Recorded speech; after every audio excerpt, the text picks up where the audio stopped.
옆에 있는 분들 한번 손 한번 잡아주시면서 축복합니다. 인사 한번 하겠습니다. 축복합니다. 뒤에 있는 분, 앞에 있는 분에게도 손 한번 잡아주시고.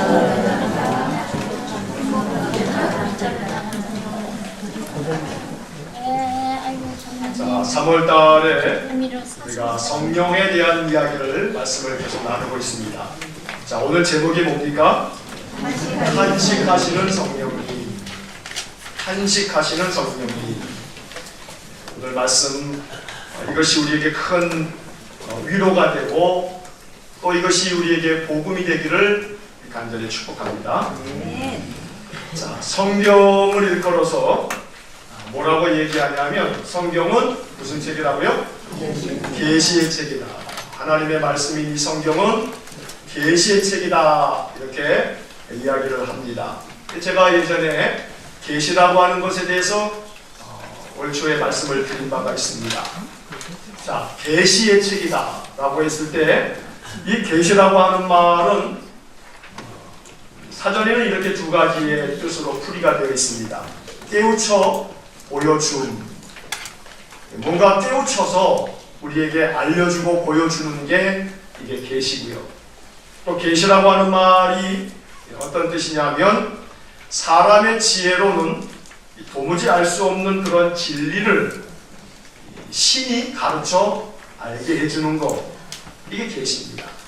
그러니까 계시를 받았다라고 하는 것은 도무지 인간이 알 수 없는 것을 하나님께서 깨우쳐 주셔서 그것을 알게 되었다. 이게 계시를 받았다라고 하는 그런 말입니다.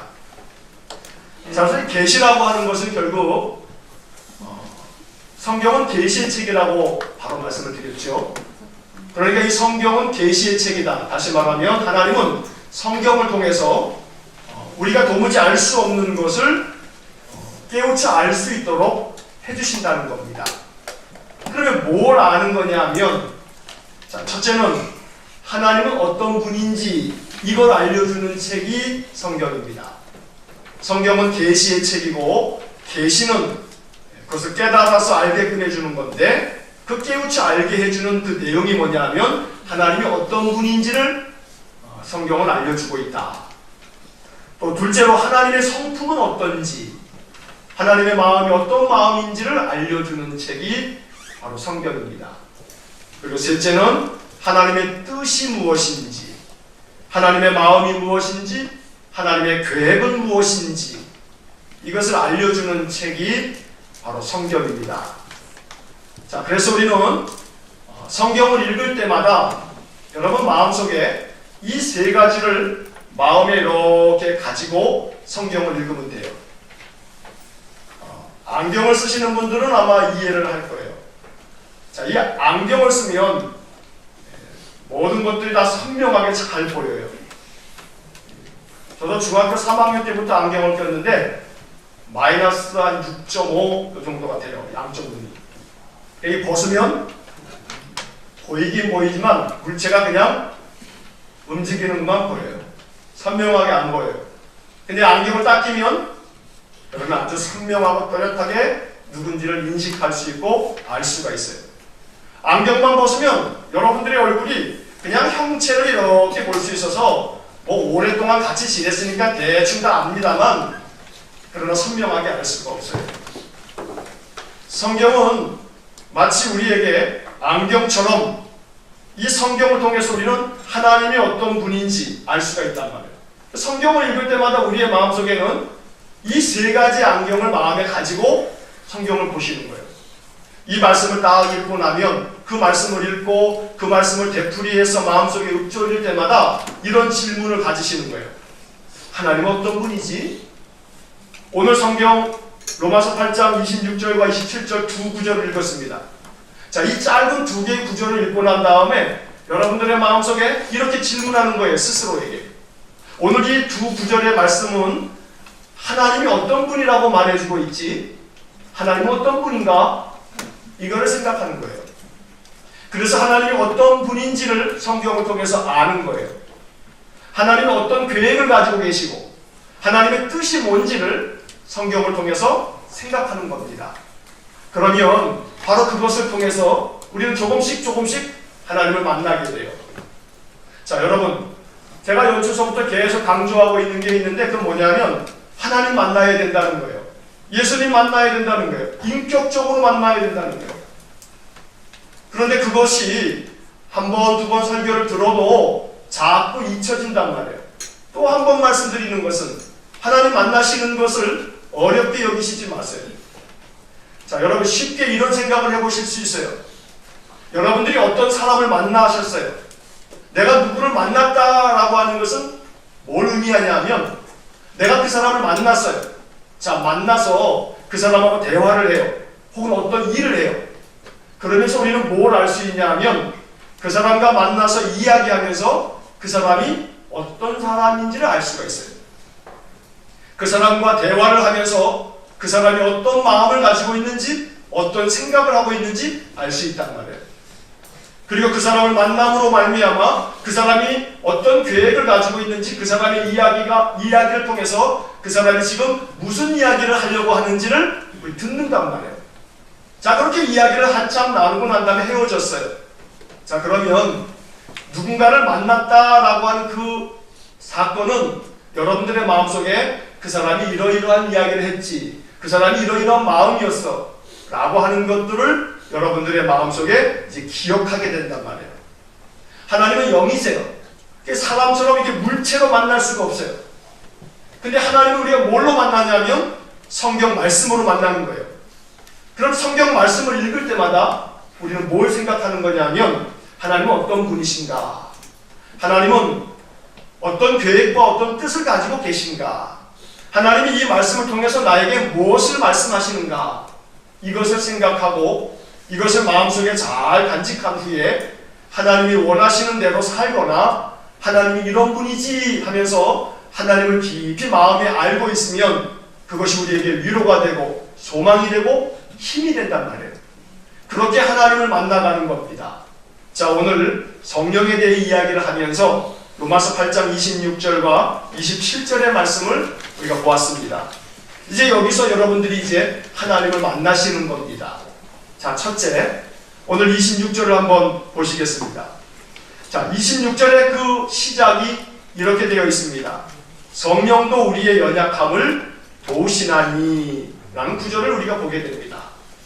자, 그러면 여러분 이 짧은 구절을 보시면서 무슨 생각을 할 수 있냐면 하나님이 어떤 분이신가, 성령님이 어떤 분이신가 항상 질문을 그렇게 하는 겁니다. 성경을 읽는 방법입니다. 이것이 하나님은 어떤 분이시지? 성령님은 어떤 분이신가? 바로 이것을 마음속에 질문을 가지고 이 성경 구절을 보는 겁니다. 다시 한번 보십시오. 성령도 우리의 연약함을 도우시나니. 가만히 봤더니 이 번역을 보니까 성령도라고 되어 있어요. 아, 그러면 성령도 우리의 연약함을 도우신다는 것은 하나님이, 예수님이 우리를 도우시는데 또 누구도 돕는 거예요. 성령도 우리를 도우신다고 말씀하는구나 라는 것을 우리가 알 수 있어요. 자, 여러분 먼저 이 마태복음 4장 23절을 한번 볼까요? 한번 같이 읽어보겠습니다. 예수께서 온 갈릴리에 두루 다니사 그들의 그 땅에서 가르치시며 천국 복음을 전파하시며 백성 중에 모든 병과 모든 약한 것을 고치시니. 모든 약한 것들을 고쳐주셨어요. 누가요? 예수님께서. 자, 그런데 모든 약한 것을 고쳐주신 분이 예수님이신데 오늘 로마서 8장 26절에서는 뭐라고 말하고 있냐면 성령님께서도 우리의 연약함을 도우신다 라고 말씀하고 있다는 거예요. 자, 그럼 다시 질문으로 돌아와서 성령님은 어떤 분이세요? 그렇죠. 성령님은 우리를 도와주시는 분이시구나. 이걸 알 수가 있어요. 성령님은 우리를 도와주시는 분이구나. 어떤 걸 도와주신다 그랬어요? 우리의 연약함을 도와주시는구나. 그러면 우리는 이 말씀에서 성령님이 어떤 분인지를 이제 알 수가 있죠. 아, 성령님은 우리의 연약함을 도와주시는 분이구나. 그러면 이제 우리는 이 말씀 앞에서 이런 생각을 마음속에 해야 되는 거예요. 나도 도움받을 연약함이 있는데, 나의 약함이 이러이러한 것인데, 여러분들의 약함을 생각해 보세요. 좀 전에 읽었던 마태복음 24장 23절처럼 백성 중에 모든 병과 모든 약한 것을 고치시니, 예수님도 그러하고 성령님도 우리 연약한 것을 도와주신단 말이에요. 그러니 마음 가운데 이 말씀을 믿으신다면, 아니 믿으셔야 돼요. 이게 말씀이니까. 이 말씀을 믿으시고 나의 병과 나의 모든 약한 것을 고쳐주시고 도와주시는 분이 예수님이시오 성령님이시라고 성경이 되어 있단 말이에요. 그러니 여러분들의 약한 것, 여러분들의 병든 것을 도와주십시오 라고 기도하는 마음이 생기셔야 돼요. 이것이 말씀에 대한 믿음이란 말이에요. 말씀을 그렇게 믿으신다면 나의 연약함을 도와주시는 성령님, 내게 이러이러한 연약함이 있습니다. 내 육신이 연약합니다. 내 마음이 연약합니다. 내 의지가 연약합니다. 여러분들이 가지고 있는 약한 것들이 있어요. 내가 이것이 약합니다. 그러니 하나님 도와주십시오 라고 이 말씀을 의지해서 기도해야 하는 겁니다. 히브리서 4장 15절 말씀에 보면 이런 말씀이 기록되어 있어요. 같이 읽겠습니다. 우리에게 있는 대제사장은 우리 연약함을 동정하지 못하실 리가 아니요. 자, 이 히브리서 4장 15절의 말씀의 다른 번역을 보면 공동번역 성경은 이걸 뭐라고 번역하냐면, 우리에게 있는 이 대제사장, 이분이 예수님인데 우리의 연약함을 모르는 척하는 분이 아니다 이렇게 되어 있어요. 우리의 연약함을 동정하지 못하실 리가 아니요 라는 것은 우리의 약한 것을, 우리의 연약한 것을 우리 예수님은 모르는 척 하시는 분이 아니라는 거예요. 주님은 항상 우리의 연약함을 보고 계세요. 알고 계신다고요. 도와주시는 분이세요. 도와달라고 늘 우리가 주님 앞에 우리의 마음을 아뢰실 수 있어야 돼요. 그래서 오늘 다시 로마서 8장 26절의 말씀, 요 구절만 다시 한번 읽어보겠습니다. 성령도 우리의 연약함을 도우시나니, 이게 복음입니다. 성령님은 우리의 연약함을 도와주시는 분이십니다. 도와달라고 하셔야 됩니다. 이게 성령님과 나 사이의 인격적인 관계입니다. 도와달라고 안 해도 하나님이 도와주셔야지. 그래요, 맞습니다. 어느 때에는 하나님이 도와달라 안 해도 도와주실 겁니다. 그런데 좋은 인격적 관계를 이루려면 여러분들이 하나님 앞에 도와주십시오 라고 말할 수 있어야 합니다. 도와주십시오.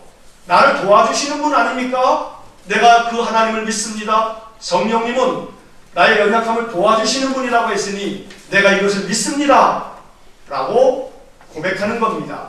이것이 신앙 고백입니다. 그러면 하나님께서 우리의 연약함을 도와주실 겁니다. 자, 그런데 여러분, 여기서 이 도와주신다라고 하는 이 말의 의미를 조금 더 깊이 들여다보겠습니다.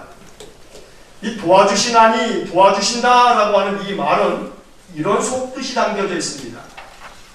이 도와주신다라고 하는 말의 이 헬라어 성경을 보면 어떤 동사가 쓰여 있냐면 쉰 안티 람바노, 이 동사를 사용하고 있습니다. 쉰 안티 람바노라고 하는 이 헬라어 동사는 원래 이 세 가지 단어가 붙어 있는 합성어입니다. 하나는 쉰이라고 하는 이 말은 함께라는 말입니다. 함께. 그 다음에 안티라고 하는 말은 여러분 영어에서도 이 영어의 안티가 헬라어 요 말에서 파생된 말이거든요. 안티, 우리는 안티 그러면 반대, 반대. 자, 이 안티라고 하는 말은 반대쪽에서 이런 말입니다. 자, 그리고 람바노라고 하는 말은 가지다, 붙잡다 이런 말입니다. 그러니까 쉰 안티 람바노라고 하는 것은 함께, 반대쪽에서 붙잡다. 요게 이 도와주신다라고 하는, 도우신다라고 하는 말이 가지고 있는 그 헬란 말의 본뜻입니다. 자, 그러면 여러분 쉽게 이제 이해를 하실 수가 있습니다. 성령도 우리의 연약함을 도우신다라고 하는 것은 우리가 가지고 있는 이 연약함, 우리의 약함을 성령님께서도, 내가 약한 거, 이것들을 성령님도 나와 함께 나의 연약함을 붙들고 있는 겁니다. 근데 어디서 붙들고 있냐 하면 반대쪽에서 붙들고 있는 겁니다. 다시 말하면 여러분들의 문제를 가지고 있으면 여러분들의 문제가 여러분들에게 얼마나 큰 문제입니까? 자, 그 큰 문제를 여러분들이 그걸 붙잡고 지금 씨름하고 있습니다. 이 문제를 지금 들고 가려다 보니 너무 힘듭니다. 성령님이 도와주시는데 어떻게 도와주시냐면 쉰 안티 람바노, 우리와 함께 이 내 문제를 성령님도 같이 붙잡고 계십니다. 붙잡아 주십니다. 그런데 여기서 중요한 거 하나는 안티 람바노입니다. 반대쪽에서 붙잡고 계시는 겁니다. 큰 문제일수록, 굉장히 큰 문제일수록 내가 여기서 이 문제를 붙잡고 지금 씨름하고 있을 때 이 문제 건너편 반대편에서 성령님께서는 나와 함께 그 문제를 지금 붙잡아 주고 계신다는 겁니다. 무거운 짐을 내가 여기서 지금 들고 있으면 이 짐을 같이 들어주는 사람은 어디에서 짐을 들어줍니까? 이 짐 반대편에서 그걸 들어줄 때 그 짐을 함께 들 수가 있습니다. 안티 람바누라고 하는 의미가 그겁니다. 그러다 보니 종종 내 문제 건너편에서 반대편에서 내 짐을 붙잡아 주시니까 성령님이 안 보이는 것처럼 느껴질 수가 있습니다. 성령님이 이 문제에 가려서 안 보일 수가 있다는 겁니다. 그래서 우리는 종종 생각하기를 나 혼자 그 짐을 짊어지고 있는 것처럼 생각할 때가 있어요. 하지만 기억하셔야 돼요. 성령님이 우리를 도와주시는 것은 쉰 안티 람바노, 함께 내 문제를 붙잡아 주시는데 반대쪽에서 붙잡아 주신다 라는 것을 잊지 마셔야 돼요. 그래서 더러는 하나님이 내 문제를 외면하신 것 같고 내 문제를 안 도와주시는 것 같고 모르는 척 하시는 것 같지만 좀 전에 우리가 읽었던 히브리서의 말씀처럼 우리에게 있는 대제사장 예수님은 우리의 연약함을 모르는 척 하시는 분이 아니세요. 아브라함이 독자 이삭을 바치라 하는 하나님 말씀 듣고 얼마나 마음 가운데 번민이 많았겠어요. 그러나 순종을 해야겠고 마음 가운데 아브라함이 품었을 생각을 우리가 상상할 수는 없어요. 그러나 아무리 아브라함이 믿음의 사람이라 할지라도 왜 번민이 없겠어요? 100세에 낳은 아들을 하나님 바치라니 내가 이 하나님을 믿어야 될까 말아야 될까? 이게 정말 나를 사랑하는 하나님일까? 내가 이 아들을 죽여야 되나? 이럴 바에는 내가 그냥 하나님을 그냥 팽개쳐버리고 말까? 오만 가지 생각을 하면서 이 모리아산을 올랐을 거예요. 근데 하나님은 돕고 계셨어요. 어떻게 돕고 계세요? 쉰 안티 람바노, 하나님은 아브라함이 올라가는 이 모리아산, 아브라함과 같이 옆에서 같이 올라가시는 게 아니고 아브라함이 안 보이는 산 저쪽 건너편 등성이로 양을 끌고 올라가시는 겁니다. 그런데 아브라함보다 한 발짝 먼저 올라가셔서 그 양을 숲풀 사이에다 띄워놓고 그리고 하나님은 싹 살아주시는 겁니다. 나보다 한 발짝 먼저 내가 안 보이는 건너편 산 등성이에서 아브라함이 이 자기 아들을 번제로 드리려고 데리고 올라갈 때 하나님은 한 발짝 먼저 양을 짊어지시고 산 건너편에서 아브라함이 안 보이는 곳에서 먼저 올라가셨던 겁니다. 아브라함은 나중에서야 그것을 발견하게 된 거죠. 계시는 바로 이런 겁니다. 하나님이 보여주실 때가 있습니다. 지금 안 보이셔서 염려하시고 지금 안 보이시기 때문에 마음에 답답하고 괴로움이 있으실지 모르나 이 말씀을 믿으셔야 합니다. 하나님 우리를 반드시 돕고 계십니다. 쉰 안티 람바노, 분명히 함께 내 문제를 해결해 가고 계십니다. 안타까운 것은 그게 하나님의 뜻입니다. 안티 람바노, 반대편에서 지고 계시는 겁니다. 그래서 내 눈에 안 보일 때가 종종 많습니다. 낙심하지 마십시오. 하나님이 내 문제를 외면하신 것처럼 내 눈에 안 보여도 하나님은 내 문제 반대편에서 내 문제를 붙잡고 계시다는 사실, 이것이 도우신다라고 하는 단어가 가지고 있는 깊은 의미입니다.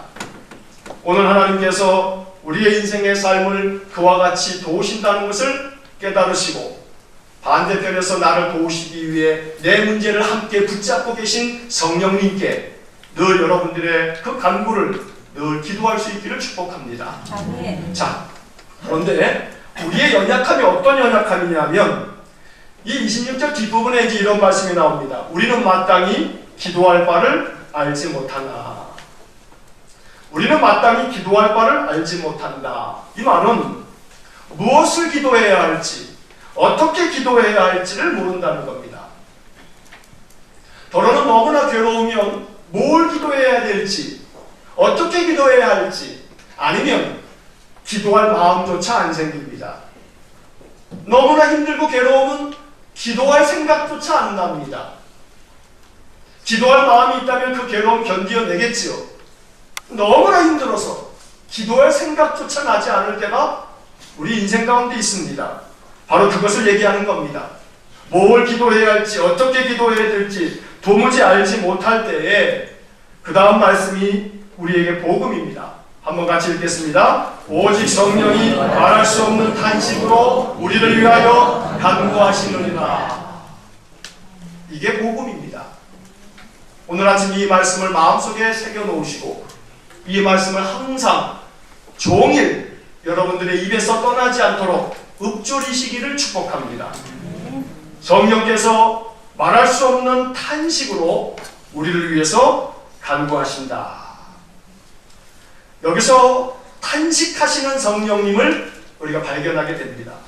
성령님은 어떤 분이신가? 탄식하시는 분이십니다. 여러분, 탄식이라고 하는 말을 일상적으로 잘 쓰지를 않죠. 누가 탄식한다. 이건 뭐 소설을 읽거나 이 문어체 글에서나 읽을 수 있는 그런 말입니다. 근데 그냥 두어체 우리가 일상적으로 하는 말 중에서 그냥 쉽게 말하면 이런 겁니다. 탄식은 신음하는 겁니다. 한숨 쉬는 겁니다. 우리가 말할 수 없는 한숨을 쉬고 말할 수 없는 그런 신음을 할 때 끙끙 앓는 겁니다. 우리의 인생의 문제 때문에, 아픔 때문에, 괴로움 때문에 누구에게 말도 못하고 깊은 한숨만 쉴 때 바로 그때 성령님께서는 우리 안에서 우리를 위해서 누가 탄식하고 계세요? 성령님이 탄식하신다. 성령님이 우리의 마음의 신음소리를 대신해서 내가 기도할 바를 알지 못할 때, 내가 기도할 수도 없을 만큼 너무나 괴로움 속에 빠져 있을 때 성령님은 나를 대신해서 아픔의 신음소리를 내면서 한숨을 내쉬면서 하나님 앞에 간구하신다고 되어 있습니다. 오늘 이것이 우리가 마음 가운데 사모하는 성령님입니다. 우리가 성령을 사모해야 되는 이유가 여기에 있습니다. 여러분들이 너무나 힘들어서 탄식이 나오지 않을 때, 여러분들이 정말로 너무나 힘들어서 기도도 나오지 않을 때 우리를 위해서 기도해 주시는 분이 계신데 그분은 성령님이시라고 오늘 성경은 말씀하고 있는 것입니다. 그러므로 성령님께서 오늘도 우리 안에서 우리를 대신하여 탄식하고 계심을 여러분 마음속에 믿으셔야 합니다. 성령님이 나를 위해서 대신 신음해 주십니다. 성령님이 나를 대신해서 깊은 한숨과 깊은 절망과 좌절 속에서 내 마음을 하나님 앞에 표현해 준다는 겁니다. 하나님께서 그러한 성령님의 그 간구를 바라보시면서 27절에 이런 말씀이 기록되어 있습니다. 자, 27절 이 말씀을 한번 같이 읽겠습니다. 마음을 살피시는 이가 성령의 생각을 아시나니. 자, 마음을 살피시는 분은 하나님이십니다. 근데 하나님께서 성령이 탄식하시는 것을 보시면서 성령의 그 탄식을 보면서 성령님은 어떤 생각을 지금 가지고 탄식하고 있는지 그 성령의 생각을 아신다는 겁니다. 자, 여기서 우리는 27절 말씀에서 다시금 처음 말씀드렸던 그 질문을 또 떠올려 봅니다. 하나님은 어떤 분이신가? 하나님 어떤 분이세요? 마음을 살펴주시는 분이구나. 이렇게 성경 한 구절을 읽을 때마다 하나님은 마음을 살펴주시는 분이구나. 이렇게 발견해 가는 겁니다. 그렇게 깨달아 가는 것이 이것이 계시입니다. 하나님은 마음을 살펴주시는 분이시구나. 그러면 가만히 이 말씀을 생각해 보십시오. 마음을 살펴주신다. 이 살펴주신다라고 하는 말을 여러분 주보에 있는 공동번역과 새번역을 보게 되면 이렇게 번역을 해놓고 있죠. 뭐라고 되어 있습니까? 새번역에 사람의 마음을 꿰뚫어 보시는 하나님이라고 되어 있습니다. 살펴주신다라고 하는 것이 뭐라고 번역되어 있는 거냐면 꿰뚫어 보신다. 꿰뚫어 보신다. 공동번역도 그렇게 번역이 되어 있죠. 마음속까지도 꿰뚫어 보시는 하나님이라고 되어 있습니다. 이게 살펴주시는 겁니다. 하나님은 우리의 마음속을 살펴주십니다. 마음속 깊은 곳까지를 꿰뚫어 보십니다. 그래서 그 마음속에 어떤 마음을 품고 있는지를 하나님은 속속들이 아십니다. 더구나 성령님이 우리를 위해서 탄식하며 간구하실 때 성령님이 어떤 마음을 가지고 계시고 성령님께서 어떤 생각으로 우리를 위해서 기도하시는지 성령의 생각을 다 아시는 분이 하나님이시라고 말씀합니다. 사무엘상 16장 7절 말씀에 이런 말씀이 적혀 있습니다. 한번 같이 읽겠습니다. 나 여호와는 중심을 보느니라. 내가 보는 것은 사람과 같지 아니하니 사람은 외모를 보거니와 나 여호와는 중심을 보느니라. 하나님 우리의 마음 중심을 보십니다. 우리의 마음 한가운데 그 깊은 곳에 어떤 탄식이 있는지, 어떤 한숨이 있는지, 어떤 연약함이 있는지 하나님은 그 모든 것들을 보시는 분입니다. 더군다나 역대상 28장 9절 말씀을 보면 이런 말씀이 기록되어 있습니다. 한번 같이 읽겠습니다. 여호와께서는 모든 마음을 감찰하사 모든 의도를 아시나니. 이 말씀이 중요합니다. 하나님께서는 우리의 모든 마음을 감찰하십니다. 살핀다는 겁니다. 꿰뚫어 본다는 겁니다. 그런데 그 다음 말씀이 중요합니다. 모든 의도를 아시나니. 그렇게 생각하고 그렇게 바라고 있는 그 의도를 아시는 분입니다. 의도까지 안다는 것은 좀 전에 우리가 읽었던 이 로마서 8장 27절의 말씀에 마음속까지도 꿰뚫어 보신다는 말씀이 그런 의미입니다. 의도까지 아시는 겁니다. 표면적으로 말하고 있는 그것이 아니라 그 속에 담겨져 있는 의도까지 아시는 분이다. 이것이 꿰뚫어 보는 겁니다. 그래서 하나님께서 우리가 구하는 것, 우리가 하나님 앞에 기도하는 것, 이 기도의 의도가 뭔지를 하나님은 보시는 겁니다. 우리는 이 말씀 앞에서 보다 더 겸허하게 이제 하나님 앞에 우리는 어떻게 서야 하는지를 알 수가 있게 되는 겁니다. 27절 마지막 부분에 이렇게 말씀합니다. 한번 같이 읽겠습니다. 성령이 하나님의 뜻대로 성도를 위하여 간구하시느니라. 이 27절 마지막 부분이 그래서 중요한 겁니다. 이 말씀이 왜 중요하냐면 바로 그 앞 구절에 우리가 지금 보았던 것처럼 하나님께서는 마음을 살피시는 분이기 때문에 우리의 마음을 꿰뚫어 봤더니 그 의도가 교만한 마음 속에서 나옵니다.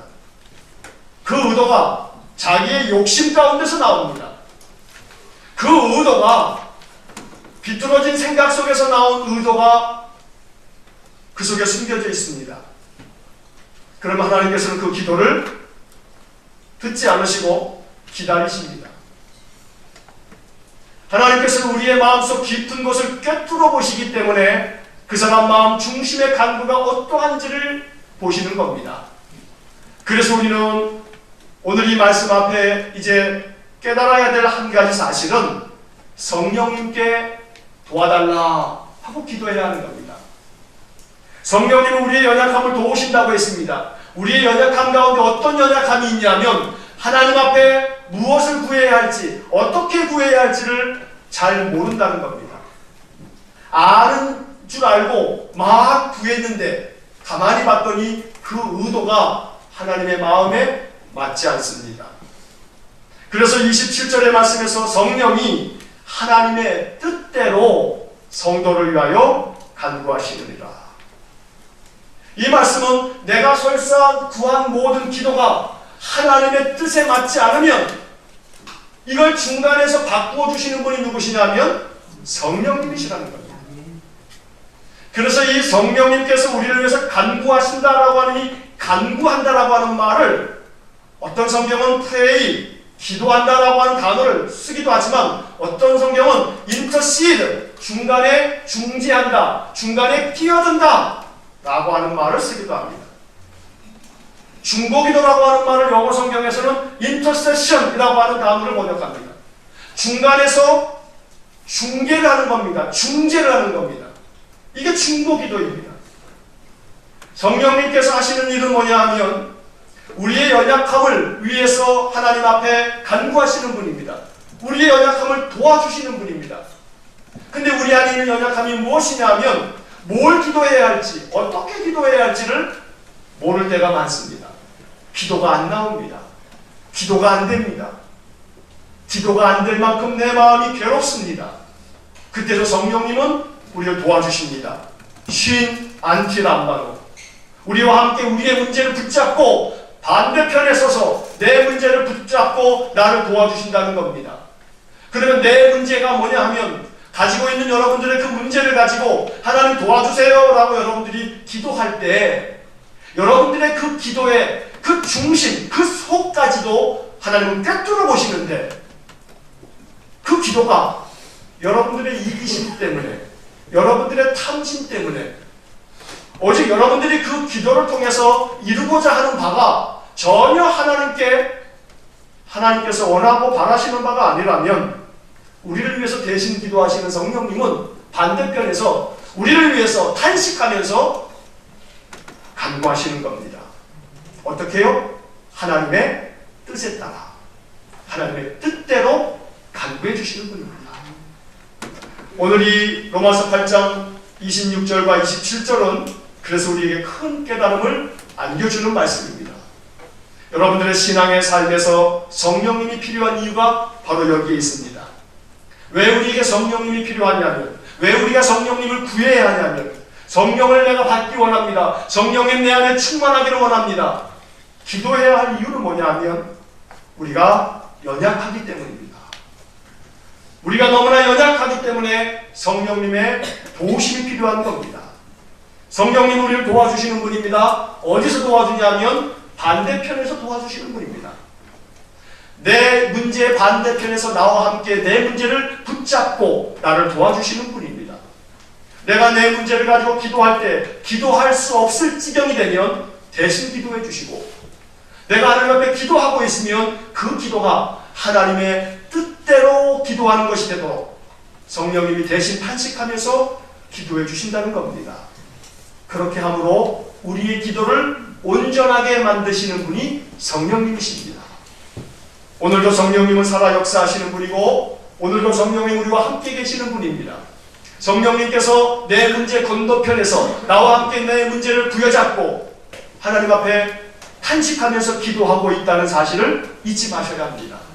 내 눈에 그 성령님이 보이지 않아도 내 문제 건너편에서, 반대편에서 언제나 함께 내 문제를 붙잡고 씨름해 주시는 성령님, 바로 그 성령님이 우리에게 필요합니다.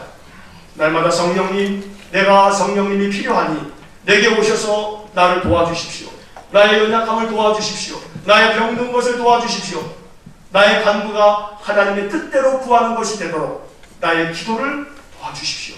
내가 기도할 수 없을 지경에 빠져도 성령님 나를 위해서 대신 기도해 주십시오.